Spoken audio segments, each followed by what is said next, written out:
Prior to your release, you will be placed on a GPS tether.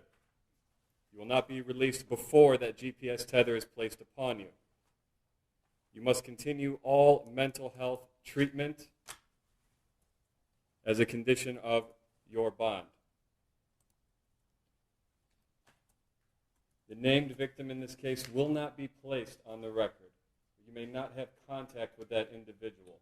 That means no calling, no writing, no video chatting, no texting, no emailing, or any other form of contact the human mind can possibly fathom.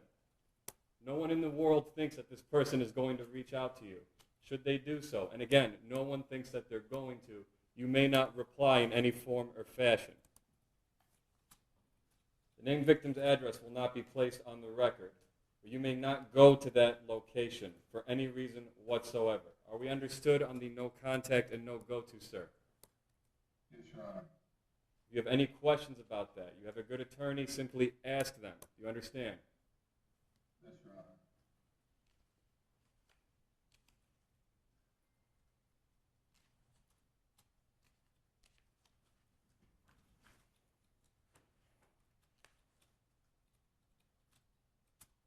Bond will be set in the amount of $25,000 cash surety, as requested by the prosecution's office. This court does not determine innocence or guilt. This court determines flight risk and community safety. The court finds with these conditions in place, it has been met. Mr. Simon, we are setting probable cause conference at this time for January 8th due to the holidays and scheduling. Is that a good court date for you? Your Honor, my client will waive his right to have that next court appearance within 14 days. I've discussed that with him. I also tried to coordinate calendars with Ms. Wismierski. In support of that, I think we're both available on January 22nd. The court would order that.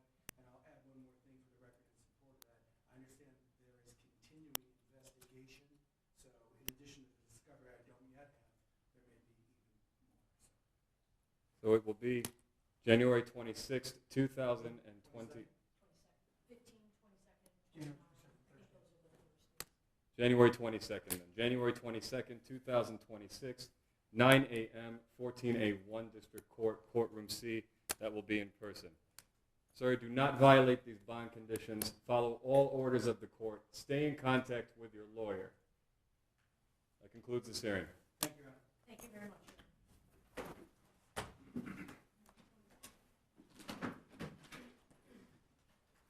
All right, we're off record. We're going to give 10 minutes for everyone. We're going to take a recess. All right, please.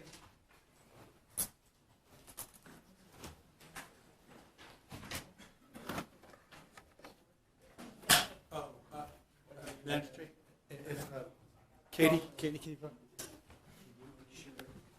Katie? Hang on. Still devices everywhere.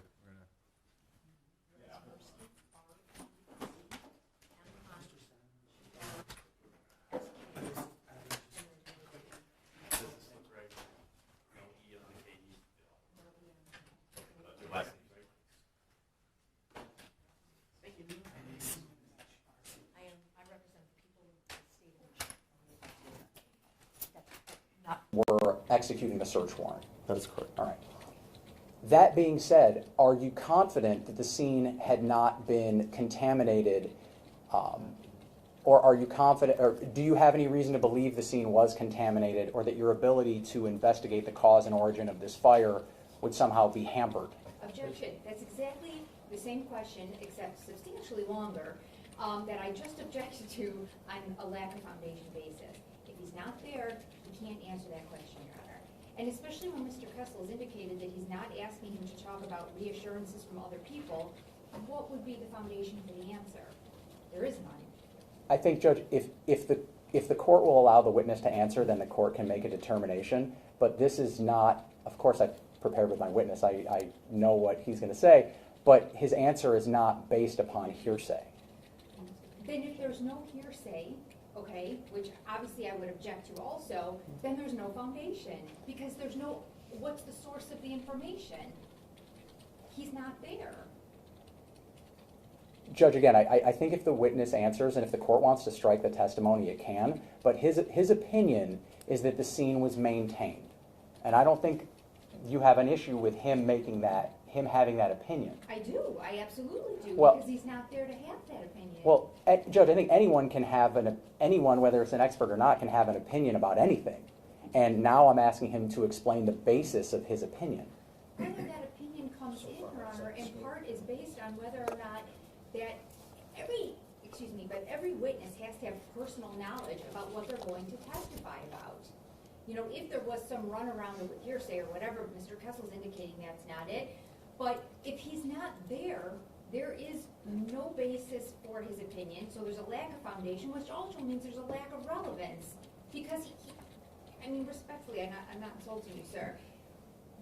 How can he even have an opinion or a determination? He can't. You would have to call one of the other people who was present at the scene. I guess at this point, to the extent that there's anything that came about during the time he's indicated that he wasn't there, I don't think he would have personal knowledge to testify to it.